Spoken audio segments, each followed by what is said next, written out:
आप सबके सादर प्रणाम करतानी, समृद्धि मंच के नमन करतानी। हम ये कार्यक्रम में पहले बार आए बानी, लेकिन बहुत दिन से हम एक फॉलो करेंगे।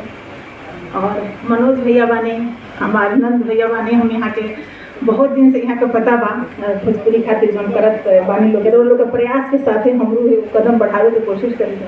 बहुत स्वागत बा। पढ़ल जाए कविता। एगो मुक्तक से शुरुआत करब। हम एगो फौजी के पत्नी हैं, तो हम वीर रसी लिखी ले, लेकिन आज चूँकि भोजपुरी के कार्यक्रम में बानी तो हम पूरा भोजपुरी पर बात करब जी।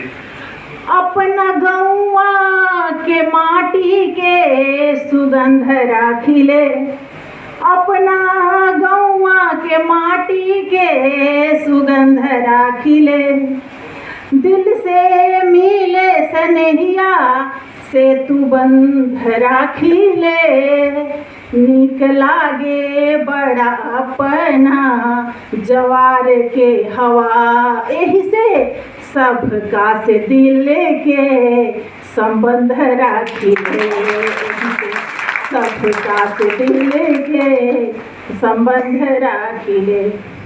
और भोजपुरी खातिर कुछ पतिया बड़ा नीक लागी बोलिया भोजपुरिया, चाहे रही हम सहरिया में, बड़ा नीक लागे बोलिया भोजपुरिया, चाहे रही हम सहरिया में।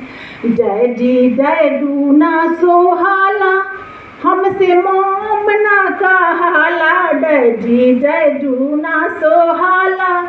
अब गाँव में लोग यही बोला था, हमसे मोम ना कहाला, माई बाबूजी कही बोलावे सब नगरिया, चाहे रही हम सहरिया में, चाहे रही हम।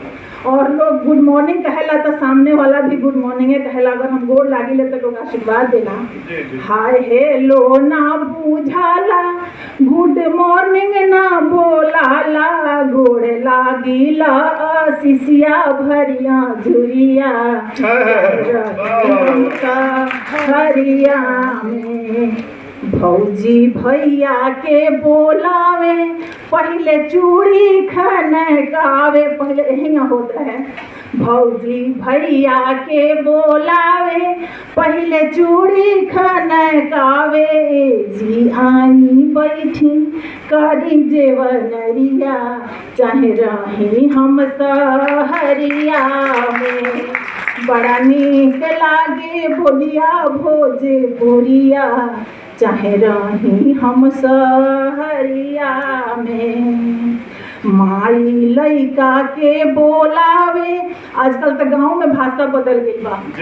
माई लइका के बोलावे, आव हमरो राज दुलारे, कहवा खेलत रहला लागल इतना धुरिया, चाहे रही हम सहरिया में।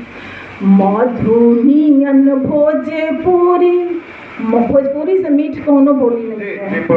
मधुनियन भोजपुरी जनी बनाई यही से दूरी, मधुनियन भोजपुरी जनी बनाई यही से दूरी, रही हकत हूँ गाँव के भूली ना डगरिया, चाहे रही हम सहरिया में, रही हकत हूँ गाँव के भूली ना डगरिया, चाहे रही हम सहरिया में। और अंतिम पंक्ति सुनी लोगे।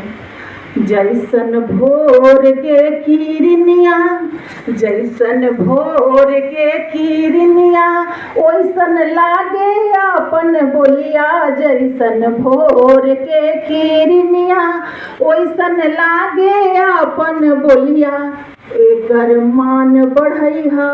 जैसे कि आजकल सुनत नहीं लोग कितना गंदगी कैले बा भोजपुरी में, एकर मान बढ़ैहा खाला तू किरिया, चाहे रही हम सहरिया। बड़ा नीक लागे बोलिया भोजपुरिया, चाहे रही हम सहरिया में। जय भोजपुरी, जय भोजपुरिया। बहुत बहुत धन्यवाद। बात